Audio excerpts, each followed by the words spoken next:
Hello and welcome to a Taylor's Tales podcast. This is Chris's Corner. I'm your host, Chris Taylor, and welcome back to a brand new episode. This week, I'm speaking about you're not special, but you can become a hero nonetheless. And what do I mean by that? Well, in today's society, there seems to be this strange phenomenon where we have a lot of characters in fictional movies, in fictional, and in real life as well, where most people feel the phrase, I'm the main character, or I am the hero of this story, or I am the focus. There's a lot of narcissism within society. Now, this is coming from the guy who's talking to a camera on his own right now, so I'm very aware of the irony behind that and the level of silliness. But what I want to make this podcast about is the idea portrayed within one of the latest shows I recently watched. I watched episode 1 to 10 of Cyberpunk Edgerunners. This became prevalent quite a few months ago. I'm quite behind on certain shows, but I thought the message that came from the show was this, that you may have certain features that provide you advantages or disadvantages, but nonetheless, no matter what happens, you are like everyone else in some aspects and some ways. But that doesn't mean that limits you. It actually allows you to push yourself far greater than society expects you to do in the first place. The greatest thing you can have is other people having low expectations for you and you blowing them out the water. And that's what I got from that show. And it made me really think, why on social media right now are characters like Patrick Bateman and Tyler Durden from Fight Club coming up? This is almost like men on the internet are searching for icons and specific people who they can look to in terms of embracing the masculinity side of things. Now, I've talked about the masculine and feminine on this podcast before with the warrior, the king, the lover, and the magician. And I think this is a exact replica of that, where we've realized there is almost what would you call it, lacking in society of one side to the other, the lacking of the yin to the yang.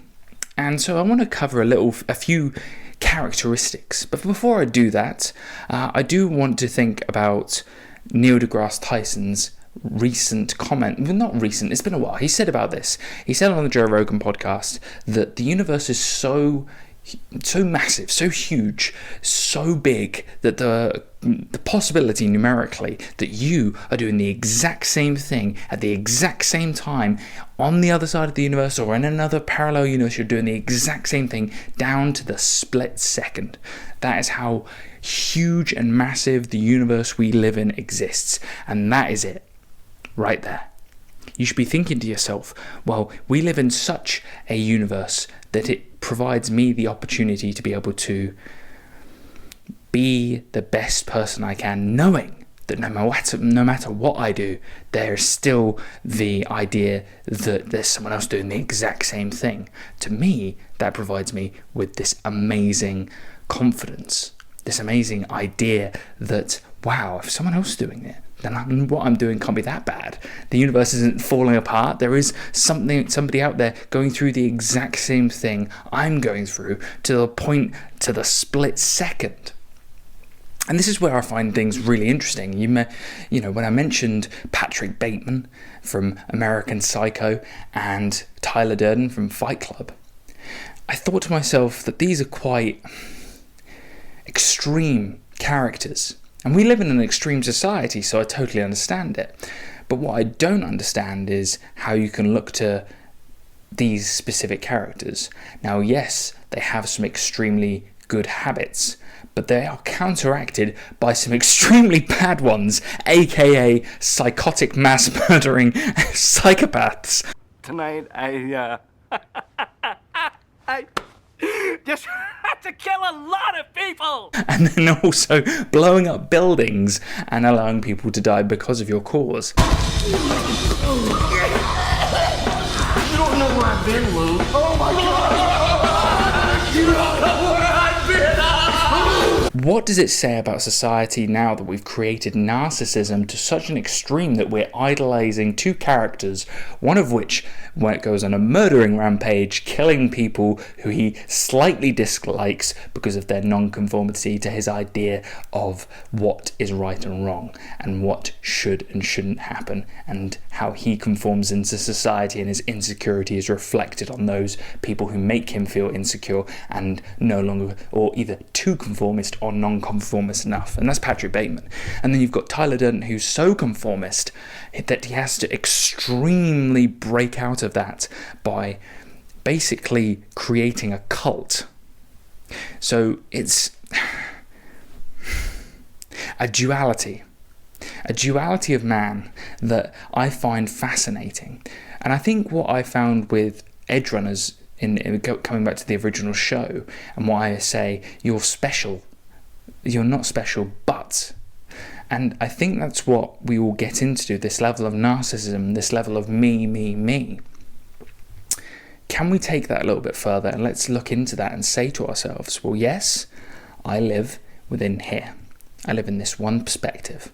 And I've talked about the bubble before. The bubble perspective allows us to, yes, work well within ourselves, but it also restricts us from understanding the outside world, so much so that we may find ourselves feeling a little bit, how should I say, out of touch, and therefore finding ourselves unable to connect with other human beings because we're so out of touch. Now, the pandemic was a real, unequaler of this. It caused such a disintegration of human interaction that we now have a society that is struggling to be able to adapt to that and come back in.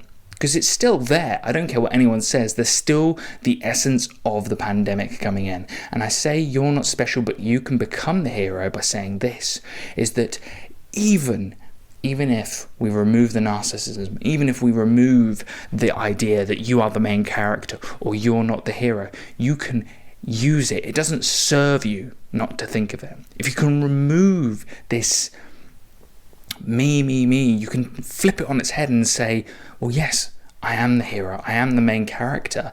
And what would the main character do? What would the hero do? What would the hero's journey determine? And the hero always does the right thing in the end.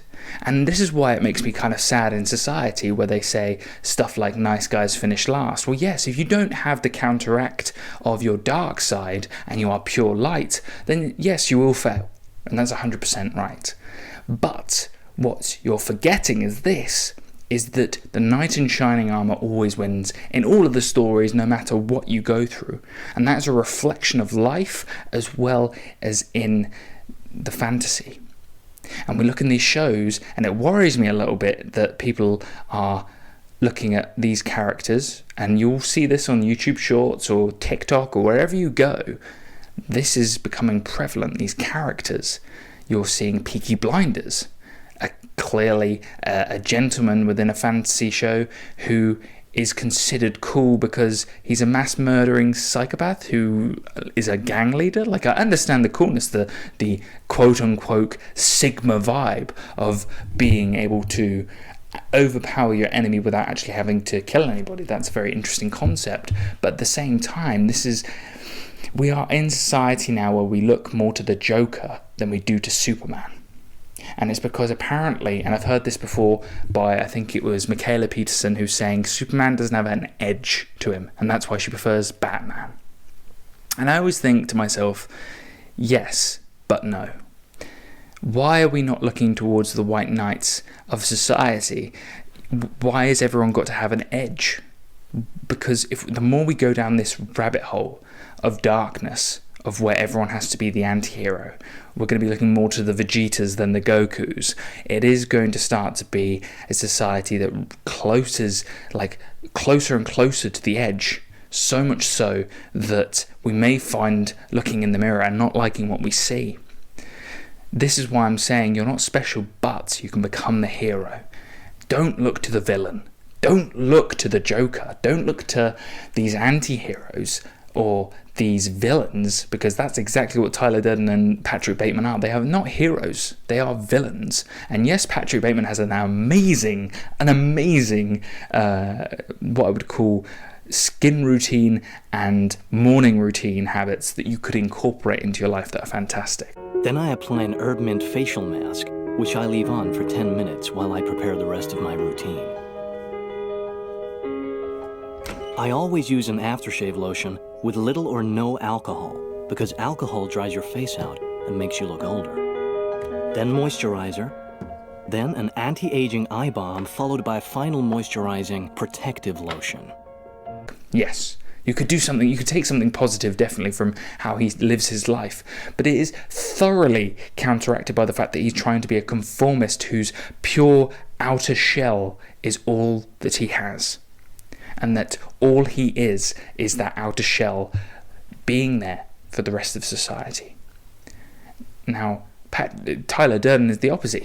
That's all he is. He's just things at the beginning, and he slowly starts to realise who he is by splitting himself in half. It's an extremist idea.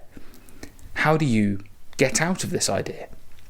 Well, it brings me back to Cyberpunk and Cyberpunk Edge Runners. We've got David, who again is a hero, but he's also a hero who's kind of he's misled, and he's also misunderstands the journey that he's going on.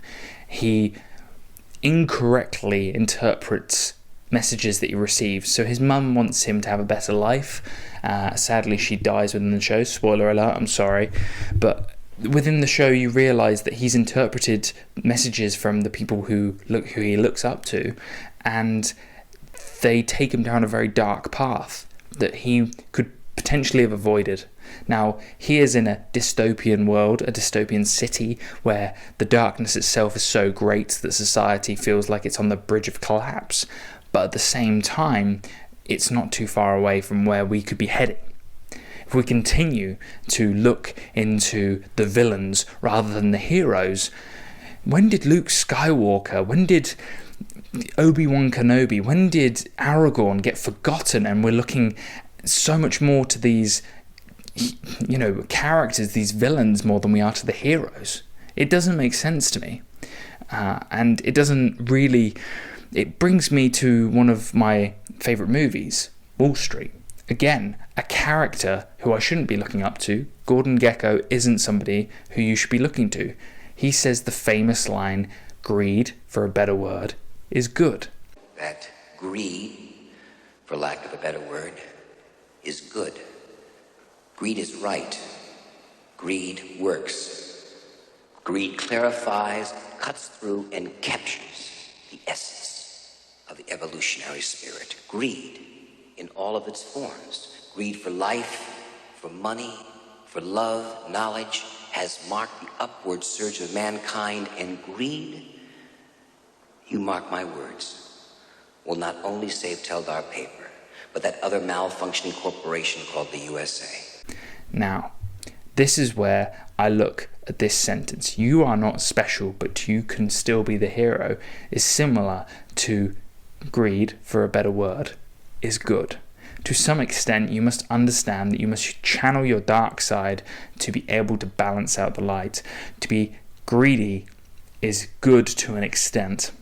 Now, Gordon Gekko is also a villain. He is not a good person. He backstabs his way to society. He tears up people's lives without a second thought, all for profit and for egotistical push forward, and again, increasing that level of narcissism.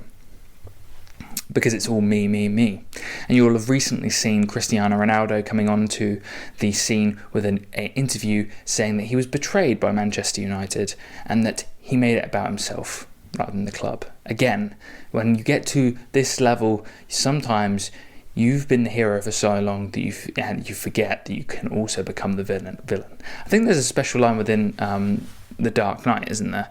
That you either live long enough to see yourself become the villain. No, I can't remember the line. I think it's, you either die a hero or you live long enough to see yourself become the villain. You either die a hero or you live long enough to see yourself become the villain. And that's what Cristiano Ronaldo has happened there as well. And I think the more we look into Fight Club, and we look into Patrick Bateman, and we look into these opposites, these things that, even though they've got their shit together, like they're getting their lives together, but it's not a good place to end. It's the process they're going through is not too bad, but it's like the way they get there is not how you want to look at things. Yes, these are movies, but you're starting to realize that a lot of kids are going to be seeing these things, are going to be seeing clips, and they're going to be like, well, this guy's so cool. How do you push that forward? I mean, I grew up with heroes who were smiley, happy, and it reflects within myself. Some of the characters that I grew up with were Sora, Donald, Goofy. I was given Goku. I had all of these characters who were just happy, smiley people growing up, but they were super powerful at the same time because they worked hard and they were the heroes. You had Hercules, who was also a happy-go-lucky character who fought all the way to the end to be the hero. What's happened to these characters? Why are we focusing in on these people who, because they have an edge to society, that becomes slightly sexy, and therefore we idolize people like that? I think it's time to really reflect. And as a guy who, again, I could easily fall down the narcissistic route. I could easily say that the world is here to revolve around me, and therefore I could make everyone else chase around my routine, but I'm not, because that's not how the world works. And that's not how you should be looking at the world. You should see it, as I said earlier in bringing it back to the beginning, the universe is so big that you are doing the exact same thing somewhere else.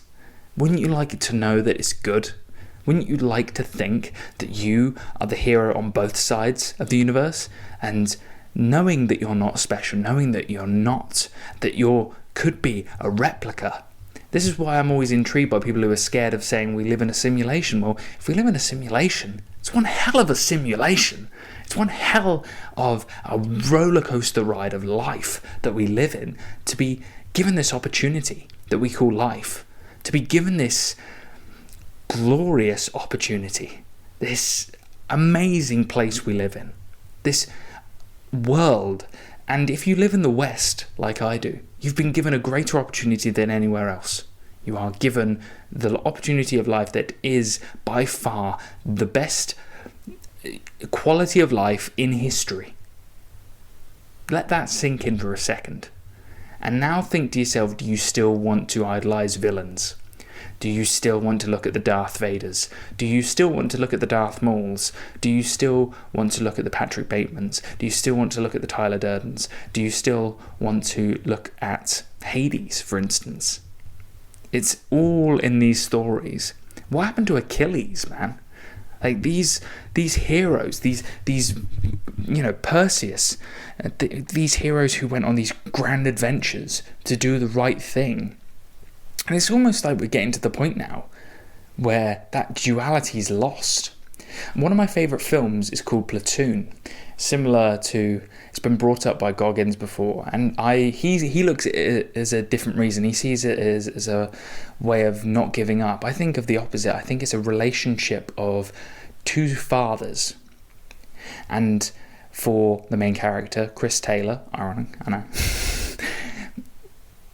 he has a choice. He can either choose darkness or light. And he chooses the light path, even though it's the harder path, and even though he's continuously struggling the way through the story to be able to understand where he wants to be. And he could easily go down the dark path of murdering the Vietnamese, raping, murdering, killing, and being in this dark place. But he doesn't, because he has this sense of morality that he's given by one of his fathers, Elias. And that Barnes, Sergeant Barnes, the opposite, the darkness, who's gone down this path, who's a veteran in the war zone and is brutal in how he does things, may seem the easier path to go down, but it is not the right path. And I think we need to have a little conversation, maybe even in the comment section below. If you can think to yourself, well, why do I look to these characters? And why do I look at them? Because I'm not trying to say that I am without fault here.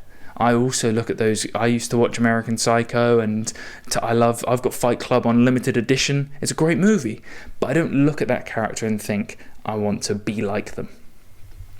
It is not the characters that I reflect upon. The people who I look towards are the smiley heroes who have a 99% light side, and then they use that 1% darkness that is so powerful that it can defeat all of the other darkness. And that's who you should be looking towards, because the White Knights are the heroes of the age. It's never been the other way around. You've never looked at anti-heroes in stories throughout history. They've never been brought up until recently, for some reason. Until cinema has become this way to be able to portray dark people and say, yeah, they were bad, but, we'll give them a pass. And it's just this, I don't know. I see YouTubers as well who make blanket statements, and I was guilty of this when I was younger. When I was in my 20s, now that I'm a little bit older, I've started to realise what my dad was talking about, and you do realise that the advice you're given by your forebears, that you should probably listen in, and you don't realise it at the time because you're just kind of trying to find your way. But at the same time, you think to yourself, this could be right. And I could be making these huge blanket statements just based off one thing I've heard or one thing I've seen or one person. I've talked about this before on the podcast, is we make whole opinions on groups of people without actually seeing the entire group. It's normally just the one person who therefore creates a fog over people. And that fog blinds us to the truth. And so, you're not special, but you can become the hero as this. We live in a world where there's the possibility that everything you do is already being done. And therefore, you have this opportunity to make it as good as possible. And you can make it better than anything you can possibly dream of. Because you know for a fact that someone else could be potentially doing it. And that doesn't stop it from being any less unique. It just means that you have to work harder in your mind, and you have to keep going, and you have to keep pushing forward, and you have to think to yourself that it would be easier to do the dark than it is to do the light. It is easier to grimace, to frown, than it is to smile. I believe I heard a study that it says it takes more muscles in the face to smile than it does it takes more muscles to frown than it does to... I can't remember what it is. Oh, God, I'm going to get it the wrong way around. But one way or the other. It takes more muscles, I think, to frown than it does to smile. And so if you smile more, it actually elevates you as a person. It's like the Superman pose or the relaxation pose. It gives you this small dopamine hit to be able to get you through. If you smile, you'll automatically start feeling happier. And because of this, you'll start to realise, what was I sad about in the first place? So I say to you this, is you should be looking more for the heroes within today's society, or who aren't cool, sadly. They're not cool characters. I remember before Dragon Ball Z, it was just Dragon Ball Z. It was like, it wasn't super, or it wasn't really popular across the internet. I remember when the anime was relatively niche, and I used to I used to watch the abridged series, which is amazing, and it's on YouTube, and it's under, I believe, Green, no. Just look up Dragon Ball Z Abridged. It's fantastic. It's so good. I can't remember the team who did it, but they also did Hellsing Abridged, and that's just as easily as good. And they're fantastic comedic writers who do that. Point being is it wasn't nearly as popular, and Goku wasn't nearly as edgy as he is now. It feels a little bit more like a cult following to some extent, and it's strange because the characters I remember as well. You look at Ash Ketchum, he's finally won the Pokemon series. You think to yourself, like, wow, this is amazing. I remember growing up in the early 2000s with Ash Ketchum, with the 100 Pokemon, and how there's so many more, and he's finally won it, and he's finally got the gold, and it's this lovely feeling of realization of, yes, the guy who does the right thing, who did the right thing, got there in the end. And we should not be looking at murderers, cult elitists, billionaire, scumbags, and greedy stock market brokers as people to be looking into as characteristics that we should be emulating in society. We should also not be looking at men who look down upon other men, or look down upon women, or look down upon anyone. It is a world where you aren't special, but you can take this journey, you can push yourself forward. And I want to make this because it really got to me. It really made me realise that you can feel a very negative vibe in the world. And I don't think that should be the case. I don't want us to be thinking that we're going to be creating more psychopaths or more people who are unable to communicate and unable to operate within society and unable to be able to be happy, smiley people. It really scares me a little bit, because the more and more I see this reflection of... See, I'm not going to say that. I think you knew what I was about to say. I'm not going to say it, but I'm going to say this. There are heroes out there that you should be emulating. There's hundreds of historical stories that you can look up that reflect men who've done things in the right way, in the right manner. I start to realise now why my granddad, my dad, and my great-granddad talk about being a gentleman. It's one of the few things in society now that reflects the knights of old. And I don't think that's seen anywhere else.